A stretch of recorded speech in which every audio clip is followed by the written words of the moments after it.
It's been a while since the end of my Bloodborne journey, and it was a pretty good journey, I'm not gonna lie. I enjoyed Bloodborne a lot, it's a great game, but although I did enjoy my journey, I did not get much of what happened during it. FromSoftware does not tell their stories directly to you. Instead, it's supposed to be for you to find out through information and through NPCs in the world. But when I play FromSoftware games, that's one of the last things on my mind. I'm just kind of playing through the game, through the levels, through the boss fights. So when it comes to the story, I don't really pay much attention to it. I just pretty much accept what happens without really knowing much about why or how it's happening. But luckily, we have YouTube. And with YouTube, we have someone who is very good at explaining these FromSoftware stories. Their name is VaatiVidya, and this is what they're known for, explaining FromSoftware stories.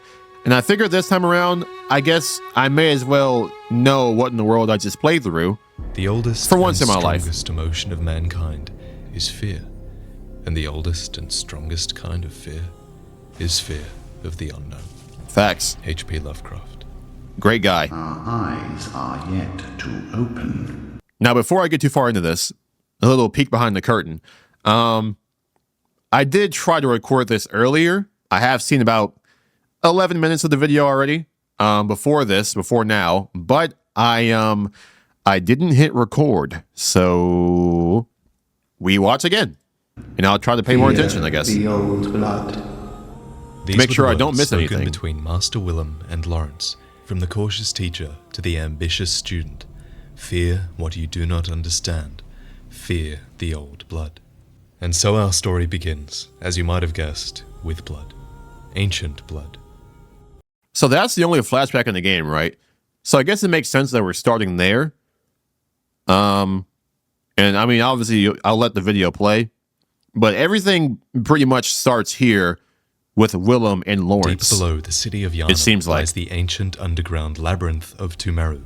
You know it as the Chalice Dungeons. And those are, I guess, a part of the story as well. The old labyrinth was carved out by the Tumerians, superhuman beings that are said to have discovered a sinister truth. The hunters had another name for the labyrinth. They called it the Tomb of the Gods, for below they found traces of godlike beings named the Great Ones.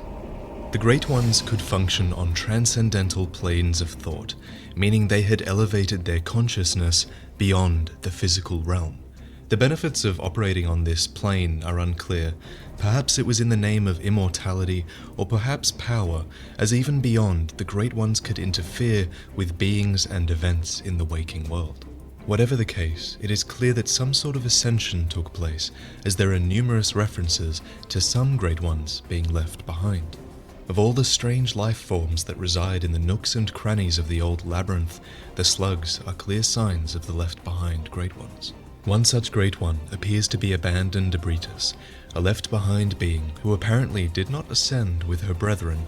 One day, Ebritus would be discovered by the humans above, in a crusade that begins with a character named Willem. So, the Great Ones don't look so great, you know. And it could just be a FromSoftware thing, but I mean, does evolving mean looking like a goddamn monster? Master Willem Because presided Ebritus over looks like a prestigious failure. place of learning, Not a great one. Byrgenwerth. Situated by a tranquil lake and secluded within a gigantic forest, Byrgenwerth housed the mines that would change the world. In fact, everything sacred in Yharnam came to be traced back to Byrgenwerth, including the most influential characters within our story.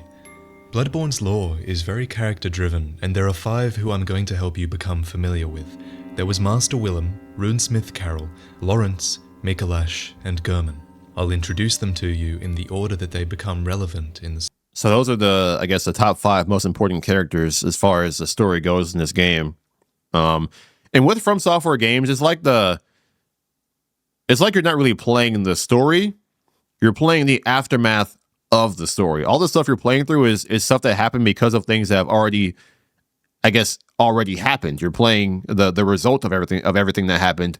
And that's kind of interesting, trying to clean up the mess pretty much. Master Willem was the head of the school at Byrgenwerth. The man was obsessed with the truth and believed in pushing the limits of humanity. In almost every dialogue and description, Willem is referred to as Master or Provost, clearly deserving of a great deal of respect. Many would eventually diverge from his tutorage, but few can say that they didn't owe everything to his research, for while Willem presided over Bergenworth, the scholars there discovered terrific things in the tombs below the city of Yharnam. Once, a group of young Bergenworth scholars discovered a holy medium deep within the tomb. This led to the founding of the Healing Church and the establishment of blood healing. It's hard to be sure exactly what was found, So blood healing but we came do from know it was related to the Great Ones. the Chalice On the dungeons? ground floor of Bergenworth College, we find the Pearl Slugs, remnants of the Great Ones, and at the very top of the college, we find the empty Phantasm Shell, an empty invertebrate shell that is said to be the familiar of a Great One. After this discovery, whatever it was that showed them that the Great Ones existed, the Bergenworth scholars launched an inquiry into the Great Ones and the Old Blood. For from this point onwards, there is an explosion of lore and history and references to what the scholars found in the tombs below Yharnam. Many of these references come from runesmith Carol, the second character of our story. Carol transcribed the inhuman utterings of the Great Ones into what we now call Carol runes. In true Lovecraftian fashion, it is really likely that it's impossible for humans to comprehend the speech of the Great Ones, but Carol apparently had a knack, a talent, for creating a visual representation of the Great One's words. That makes sense because none of the Great One bosses speak. So The yeah. hunter who receives this workshop tool can etch Carol runes into their mind to attain their wondrous strength. Provost Willem would have been proud So the runes are like the powers of the Great Ones, and that's what that of is. Carol's runes, as they do not rely upon blood in any measure. This statement is curious. It tells us three things. First, Provost Willem and Carol were close, as Willem would have been proud of him. And second, Willem didn't have a chance to be proud, so it's possible that the two lost contact. And thirdly, and most importantly, Willem would have been proud because the runes did not rely on blood.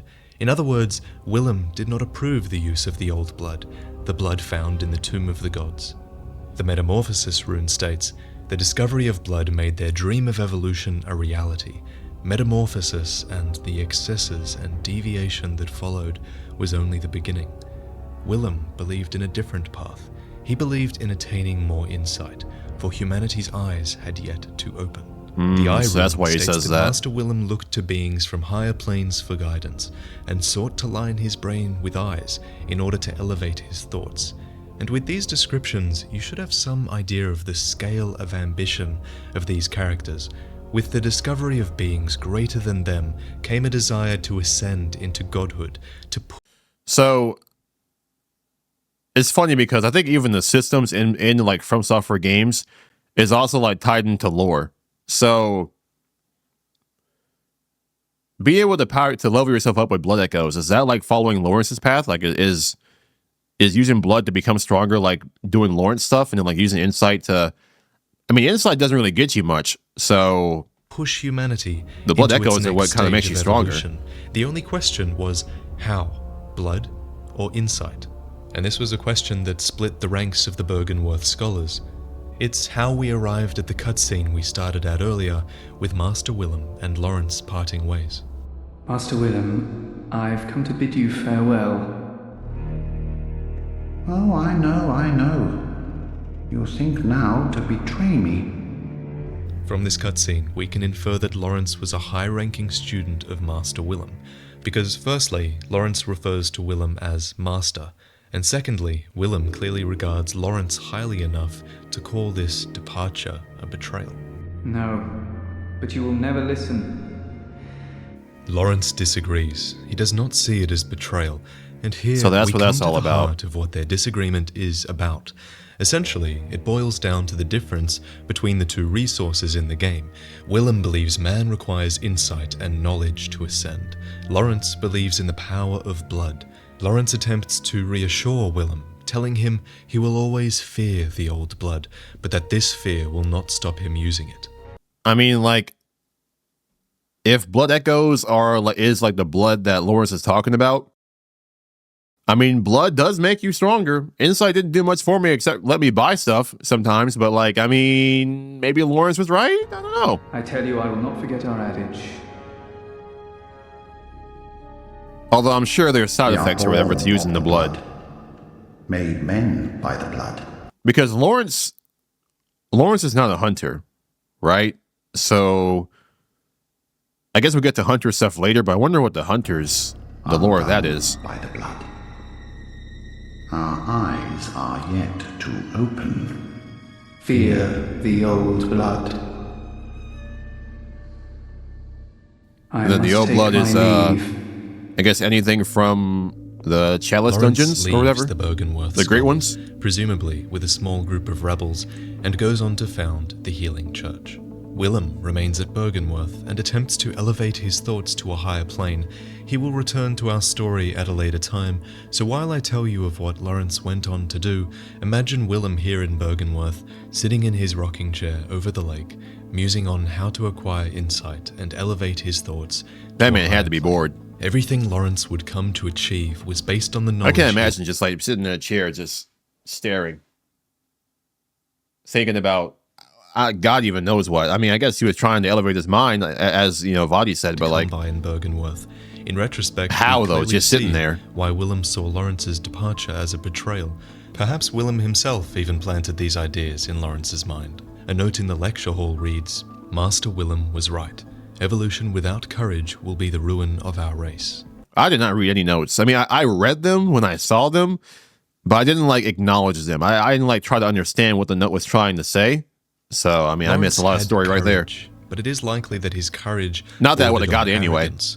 The Byrgenwerth student uniform states, "The Healing Church has its roots in Byrgenwerth and naturally borrows heavily from its uniform design. The focus not on knowledge or thought, but on pure pretension would surely bring Master Willem to despair. And that's because if of only he Lawrence knew." and So Lawrence threw what caution he to did. the wind and put his faith in the old blood. Think on human history. Imagine if, in any era, a church was founded that had access to a substance that could cure any illness. Imagine if this church gave it freely to a city, how powerful that city would become, and how powerful the church would become within it. This is exactly what happened in Yharnam. People came far and wide to be treated with the miraculous So that's why people blood of follow the church gods, then. and the people of Yharnam put their faith in the Healing Church. In fact, what happened in Yharnam is eerily similar to what happened in the tombs deep below, where the blood was originally found. And as you know, many Chalice dungeons, especially those of Loran, are now overrun by horrific beasts. Yeah, The tell me Loran about it. Chalice states, "There are trace remains of medical procedures in parts of ailing Loran. Whether these were attempts to control the scourge of the beasts or the cause of the outbreak is unknown." The ailing Loran Chalice states, "The tragedy that struck this ailing land of Loran is said to have its root in the scourge of the beast. Some have made the dreaded extrapolation that Yharnam may be next." Yharnam was next. So the old Through blood overuse of the healing blood, the is city what would caused eventually all the beast succumb stuff? to the scourge of the beast. Until then, though, Lawrence and the Healing Church managed to grow in power with the miraculous healing properties of their special, yet infected, blood. Yharnam grows to become a city of worship and fear. As you explore throughout the city, you see the influence of the church everywhere. With Yharnam's resources, Lawrence clearly had the power to grow the church beyond what would have been possible at... So it's like, now obviously I gave Lawrence credit for the blood making people stronger, I guess making hunters stronger. I guess we'll get to that later. But like, I mean, I guess, is Yharnam's state, the state of Yharnam, all because of what Lawrence did and what the church did and what he, I guess, caused people to try to do? Byrgenwerth. Is that all All the Lawrence's while, fault? He continued exploring the labyrinth below Yharnam. The Tomb Prospector set reads, "Attire of the Tomb Prospectors who explore the old labyrinth on behalf of the Healing Church. The Healing Church traces its roots to Byrgenwerth and is therefore aware of the ruins' true importance. These ruins contain much more than hunter trinkets. Indeed, they hide the very secrets of the old Great Ones, sought after by those with the insight to imagine greatness." On top of this, Lawrence split the church into multiple branches, each with a different purpose. There was the choir, the school of Mensis, and the workshop. We'll get to these branches as they become appropriate, but the main purpose of the church, at least to the people of Yharnam, was the administration of blood healing. Within the grand cathedral itself lies a note that says, "Heir to the ritual of blood, purveyor of ministration, place your hand upon the altar's sacred covering and inscribe Master Lawrence's adage upon your flesh. Blood ministers would have been those who administered the blood healing. How else would the people of Yharnam be so obsessed with blood? In Yharnam, they produced more blood than alcohol, as the former is more intoxicating. However, the ministration of blood was likely a means to an end, for the healing church still intended to commune with the Great Ones, in hopes of ascending humanity to a higher plane. This task was given to the choir, a group who were a part of the healing church. Members of the choir are both the highest-ranking clerics of the healing church and scholars who continued the work that began at Byrgenwerth. The eye covering indicates their debt to the teachings of Master Willem, even though their paths diverged. The choir, garbed in black and white, with the familiar eye covering, occupied the upper cathedral ward. It seems to have been their job to research and make contact with the Great Ones. The Great Is Chalice became the cornerstone of the choir, the elite delegation of the healing church. It was also the first great chalice brought back to the surface since the time of Byrgenwerth and allowed the choir to have audience with Ebritus. Ebritus was the left-behind Great One, who came to reside below the Grand Cathedral. We are told that the Grand Cathedral is the birthplace of the healing church's special blood, and if the church were indeed using the blood of the Great Ones, then who's to say it wasn't Ebritus's blood? Probably was. The Augur of Ebritus Had to be, right? is one of the secret rites of the choir, used by the high-ranking members of the healing church. Use phantasms, the invertebrates known to be augurs of the Great Ones, to partially summon abandoned Ebritus, one of the few rites that allow one to directly utilize the power of the Great Ones and evidence that the choir had approached the eldritch truth. The Augur of Ebritus is an arcane method of fighting that was actually shared with the second subsection of the healing church, the School of Mensis. The upper echelons of the healing church are formed by the School of Mensis, based in the Unseen Village. This brings us to our next important character, Mikolash, who was likely the head of the School of Mensis. The School of Mensis was, as the name implies, a place of learning, research, and experimentation for the healing church. Their student set reads, "The healing church has its roots in Byrgenwerth and naturally borrows heavily from its uniform design." The school was based below Yharnam, in a place called Yahar'gul, the Unseen Village. Clearly, the work of Mensis was intended to be kept a secret from the people of Yharnam. In fact, as time went on, the school increasingly seems to have been working alone, even separately from the healing church itself. Interesting. The Yahar'gul attire tells us, "The hunters of Yahar'gul answer to the village's founders, the School of Mensis. Hunters in name only, these kidnappers blend into the night wearing this attire." These were not fake true hunters? That title was saved for the third subsection of the healing church, the Hunters of the Workshop. These capable warriors of the church appeared as the scourge of the beast began to show in Yharnam. The workshop hunters served under Gurman, the first hunter, who you're all familiar with. The hunter attire reads, "One of the standard articles of hunter attire fashioned at the workshop, a fine piece of hunter attire that provides stable defense to anyone facing Yharnam's beastly threat, allows one to stalk beasts unannounced by cover of night." It's possible the unannounced part of that sentence is to do with killing beasts without them noticing you, but it could also be because the workshop was a secret institution. The original workshop is think it's more so located that in a than very hard to find part it of being a stealth Cathedral thing. Ward. And think about it, you don't want the townsfolk believing that the blood is turning them into beasts. When that information is floating around, you want to avoid panic at all costs. So the hunters hunted beasts under the cover of night, but the hunters and the beastly scourge couldn't stay a secret forever. In what would come to be called Old Yharnam, a new disease appeared. It was called Ashen Blood. I call it a disease, but the small medicinal tablets used to treat it actually counteract poison. A tablet used to treat Ashen Blood, the baffling sickness that ravaged Old Yharnam long ago. So that's These tablets only voice provide crack, so that's what they are. short-term relief. The Ashen Blood ailment eventually triggered the spread of the beastly scourge. Think about that. We know that the old blood heals every illness. We know that the old blood causes the beastly scourge, and we now know that the Ashen Blood caused the beastly scourge to spread. In short, it seems like people were infected with the Ashen Blood, and the medicine that they had only provided short-term relief, and they were forced to imbibe the old blood instead. It's even possible that the and turned healing into church beasts by used this trying ashen to- blood to gain power, swooping in with this miracle cure and liberating the people from the ashen blood disease. Since ashen blood seems poisonous in nature, perhaps the church even poisoned the populace just for that excuse to use the old blood. Because that excuse Jesus. to get the populace to believe in you, that That's like if the cure of cancer could also turn you into a monster. And like that's what it sounds would have like. been so powerful. But whatever the case, the beastly scourge was triggered overwhelmingly in Old Yharnam, we know that much, to the point where they actually had to burn it down and cordon off Old Yharnam from the rest of the city.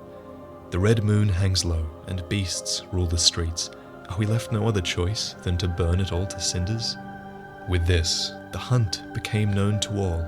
Perhaps the church feared an uprising from the people of Yharnam, for a note in central Yharnam reads, "When the hunt began, the healing church left us, blocking the great bridge to Cathedral Ward as Old Yharnam burned to the ground that moonlit night."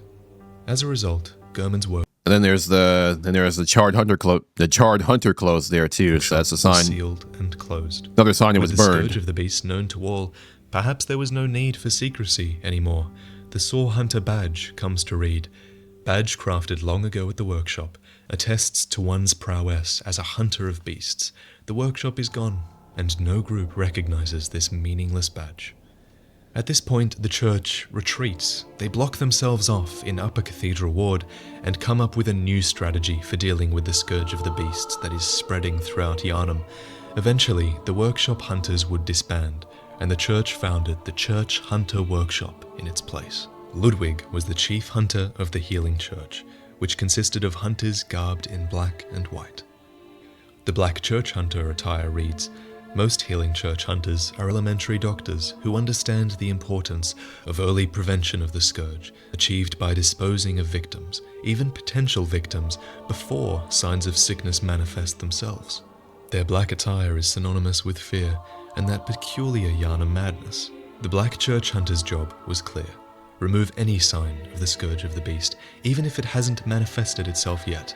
The fear that it Dang. inspired in the citizens shows. Most in Upper Cathedral Ward are deathly afraid of the church. The white church hunters' jobs were a bit different.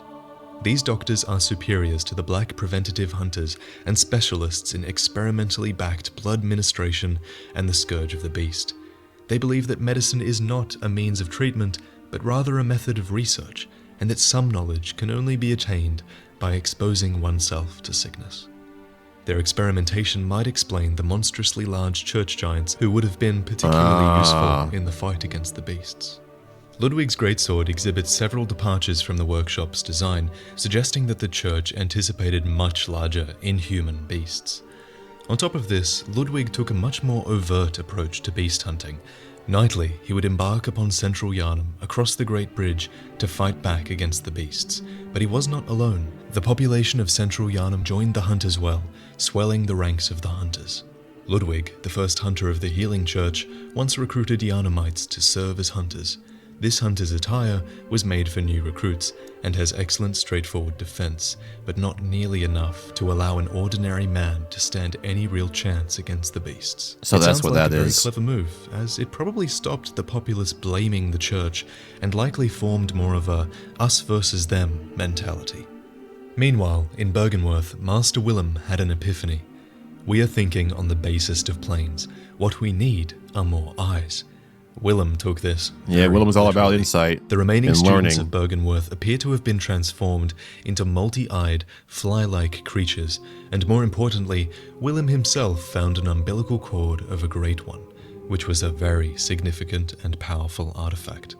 Provost Willem sought the cord in order to elevate his being and thoughts to those of a Great One by lining his brain with eyes, the only choice he knew if man were ever to match their greatness. Used to gain insight, and, so they say, eyes on the inside, although no one remembers what that truly entails. It's difficult to know exactly how Willem came across or created an umbilical cord, so we'll have to go into that in another video. Just know that he has one for now. When we encounter Willem, he directs us to the Great Lake. The power of great bodies of water is actually referenced in a few runes.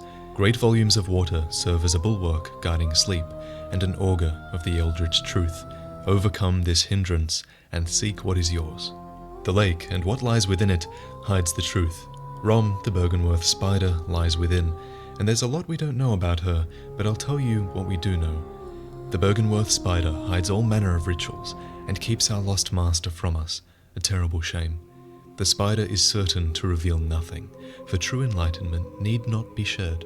I believe this is what the vacuous part of Rom's name refers to. This creature is somehow hiding the true nature of the world, and when you defeat it, you don't need insight to see the world for what it truly is.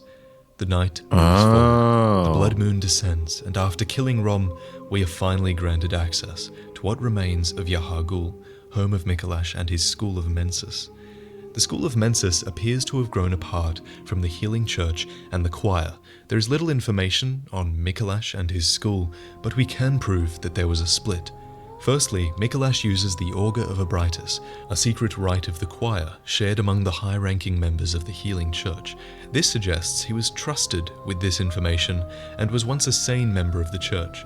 To prove that there was a split between the healing church's choir and the school, we note clear signs of distrust and fighting between the groups. Imprisoned inside Yahar'gul is the corpse of a member of the choir, and inside the Nightmare of Mensis, we find who the official guide calls Edgar, choir intelligence.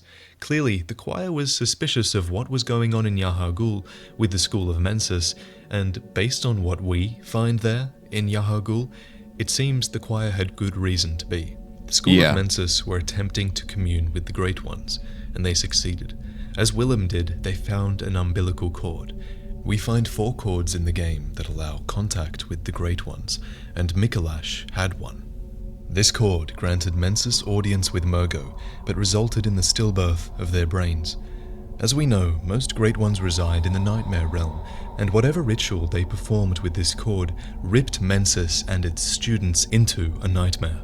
That's why you find the lecture hall in the Nightmare, and that's why there's hundreds of dead students throughout Yahar'gul, all wearing the cage that appears to have delivered them to their harrowing nightmare. Mikolash's corpse provides a gateway into the nightmare, and we find him here, clearly insane, wandering the halls.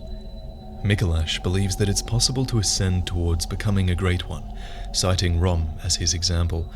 Rom, however, is not fully developed, rather she has the blood of their kin. And let's just go back to Rom for a second. When you defeat Rom, Queen Yharnam appears. She's a Tumerian woman who has clearly suffered a childbirth gone horribly wrong. She is linked to the Nightmare of Mensis, to the ritual that Rom was hiding, and she appears in this nightmare, looking up towards Murgo's loft, where Murgo and his wet nurse reside. Queen Yharnam hails from the Tumerian civilization that was in power long ago, and she was blessed with a child of the Great Ones. From the way she appears outside Murgo's loft, it is clear that her consciousness, her spirit, was pulled into this nightmare as well. Even when you encounter Queen Yharnam's real self in the Tumerian tombs, the baby Murgo screams whenever you hit her, and even when you kill Yharnam in the tombs, it is clear that she is not actually dead. But her horrific consciousness is only asleep, and it stirs in unsettling motions. Her consciousness seems to be showing up here in the nightmare, completely separate from her physical form. The same thing is happening with you, with Mikolash, with the Great Ones in the nightmare with you. You all exist in this nightmare that Mensis created. So your next question is, which Great One impregnated Yharnam with Murgo all those years ago? I believe it is formless Erden. The Great One Erden, lacking form, exists only in voice. To cite the fastest evidence, thought impregnated her? There's nothing in the cradle after you defeat Murgo, and Murgo himself, the child, has no form. Also, his cries are heard throughout your adventure. He exists everywhere. Additionally, Murgo's wet nurse has no form under those robes. And also, the women that are impregnated when this blood moon descends are all related to Erden. But we'll get to that in another video. When you defeat Murgo's wet nurse, you get a message unlike any other that you've received thus far. Instead of prey slaughtered, you get Nightmare slain. You defeated a true Great One that's elevated its consciousness to the Nightmare realm, and the game is nearing its end. However, all of this should make you think, the Nightmare of Mensis isn't the only dream world I've set foot in, is it? This entire time I've actually been journeying out from the hunter's dream, guided by lanterns that led me to Murgo and her wet nurse, all of which is made possible by German and his doll. Travel to the hunter's workshop in the waking world, and seek the truth. Every great one loses its child and then yearns for a surrogate. The third umbilical cord precipitated the encounter with the pale moon, which beckoned the hunters and conceived the hunter's dream. Next to the cord is the unanimated doll. Take a hairpin from this real doll and then pass it along to the doll in the dream. When you give her the hairpin, she sheds a single tear, which reads, "Created from the shining silver doll tear, this blood gem is a quiet yet unfaltering friend that continually restores HP, the life essence of a hunter. Perhaps this doll's creator had wished for such a friend, albeit in vain." It's clear that Gurman called upon the Great Ones using an umbilical cord, similar to the manner in which Mikolash did. The Great Ones that inhabit the nightmare are sympathetic in spirit and often answer when called upon. Gurman, lonely and lacking purpose after the church had no more need for his workshop, must have called upon the Great Ones. A Great One responded, the pale moon presence, and imprisoned Gurman within the dream. For while Gurman sleeps, he utters this rare piece of dialogue that clearly shows he does not want to be here. He was sleeping? In the yard? Oh, Lawrence, Master Willem. I never knew that. Help me. Unshackle me, please. Anybody. I've had enough of this dream. Dang. The night blocks all sight. Oh, somebody. Please. I had no idea that man was really suffering like that. So for what purpose was the dream conceived? Well, the doll tells us that countless hunters have passed through here, and all of the graves tell us that as well. And Eileen and Jura both have Where were those dialogue at? that is testament to that fact. They talk about how they've been through this dream before as well. So why are hunters You can talk to him? That man would not talk to you. Can being how sent can through what? this dream, unable to pass away, just forced to go out into the world and kill beasts? It becomes clearer when you kill Murgo's wet nurse. You return to the hunter's workshop burning down, the dream's purpose fulfilled. Ergo, the purpose of your dream and your hunt appears to have been to slay a great one. 3 endings are presented to you. The first. Gurman offers you a way out of the dream. He asks you to accept your death, for if you do, then you'll awaken in the waking world of Yharnam, and your consciousness will be no longer linked to the dream. The trophy So for dying this there is ending not really reads, dying. You lived through the hunt and saw another day. The second option is to reject Gurman. He suggests that to do so must be a decision caused by madness, and he pits his will against yours to forcibly remove you from the dream. All the while, he entreats you to accept your death and be freed from this dream. If you overpower Gurman, we meet with the Moon Presence, the being that appears to have conceived this nightmare. Just like the nightmare Murgo conceived, it embraces you, and in the cutscene to follow, we see ourselves performing the same role that Gurman did, hosting the dream, likely a slave to the Moon Presence, or perhaps its surrogate child, guiding hunters throughout this dream in an effort to slay other great ones. The trophy for this ending reads, "Captivated by the Moon Presence, you pledge to watch over the hunter's dream." There's You one just key become thing Gurman you need pretty to much. remember. The Great Ones are a race, but they're a race unlike any other. Each Great One is entirely unique, and they do not necessarily work together. In fact, from the existence of the dream, I'm almost inclined to believe that the Moon Presence is hostile towards other Great Ones. In the third and final ending, you consume 3 umbilical cords and resist the will of the Moon Presence. You overpower it, and in the cutscene to follow, the doll coddles the being you have become. You have ascended, truly, as few have before you. The trophy description states, "You became an infant Great One, lifting humanity into its next childhood." So after the end of all this, you probably still have questions. What Yes. is pale blood? Why does the Moon Presence guide hunters towards killing beasts and Great Ones? Which ending is the good ending?